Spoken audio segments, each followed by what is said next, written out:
بسم اللہ الرحمن الرحیم۔ حیض کن چیزوں سے بنتا ہے؟ یہ سرخ رنگ کا مادہ ہوتا ہے۔ اس میں تقریباً 50% خون ہوتا ہے، جس میں مختلف مقدار میں بلغم اور ایتھیپیلیم نامی مادہ ملے ہوتے ہیں۔ یہ نام نہاد ایتھیپیلیم اصل میں بچہ دانی کے ٹوٹے ہوئے جھلی کے ٹکڑے ہوتے ہیں۔ حیض کتنی مقدار میں نکلتا ہے؟ عموماً صحت مند عورت میں ہر ماہ ان دنوں اوسط 1 اونس حیض نکلتا ہے۔ جو عورتیں یہ کہتی ہیں کہ میرا تو اتنا خون نکلتا ہے کہ بس جان ہی نکل جاتی ہے، ان کے حیض کی مقدار بھی 2 اونس یعنی چائے کا 1/4 کپ سے زیادہ نہیں ہوتا۔ عورتوں کو یہ بھی یاد رکھنا چاہیے کہ حیض کا خون ایک طرح سے فالتو اور غیر ضروری خون ہے، اس لیے اس کے نکلنے سے جسم میں کمزوری نہیں آتی۔ حمل ٹھہر جانے پر حیض آنا کیوں بند ہو جاتا ہے؟ کچھ حاملہ عورتوں میں حیض برابر آتا رہتا ہے۔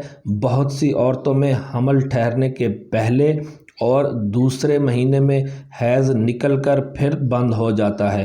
اصل میں عورت ہارمون حمل پر بننے والی پلاسینٹا کے ذریعے تعمیر کردہ ہارمون بچہ دانی کی جھلی کو گلنے سے بچائے رکھتے ہیں، جس سے حیض نہیں آتا۔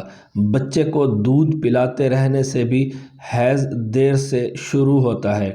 یہ بھی ایک ٹیڑھا سوال ہے کہ عورت میں دودھ پیدا کرنے کے عمل کو ماہرین ابھی اچھی طرح نہیں سمجھ سکے۔ پیدائش کے وقت دونوں پستان دودھ پیدا کرنے کے لیے تیار رہتے ہیں۔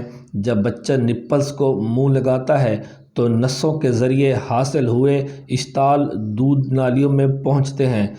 دودھ نالیاں فوراً لیکٹوجینک ہارمون کو پیدا کرتی ہیں، جو دودھ کو پھیلانے لگتے ہیں، اور اس وقت تک دودھ بنتا رہتا ہے جب تک بچہ دودھ چوستا رہتا ہے۔ جب بچے کو دودھ پلانا چھوڑ دیا جاتا ہے تو دودھ اترنا بھی بند ہو جاتا ہے۔ دودھ پلانے کے دنوں میں بھی ماہواری نہیں آتی تو کیا عورتیں اس وقت تک حاملہ ہو سکتی ہیں جب تک بچے کو دودھ پلاتی رہتی ہیں؟ یہ بات بھی نہیں ہے۔ دودھ پلانے کے دنوں میں حمل ٹھہرنے کا امکان کچھ کم رہتا ہے، لیکن تولیدی عمل میں کوئی بھی بات ناممکن نہیں ہے۔ حمل حیض سے اور بعد کسی بھی وقت حمل ٹھہر سکتا ہے۔ امید ہے آپ کو آج کی ویڈیو پسند آئی ہوگی۔ کمنٹ سیکشن میں اپنی رائے کا اظہار ضرور کریں۔ اگر ویڈیو اچھی لگے تو لائک اور شیئر کر دیں، اور اس طرح کی مزید ویڈیوز دیکھنے کے لیے ہمارے چینل کو سبسکرائب کر لیں۔ شکریہ۔ اللہ حافظ۔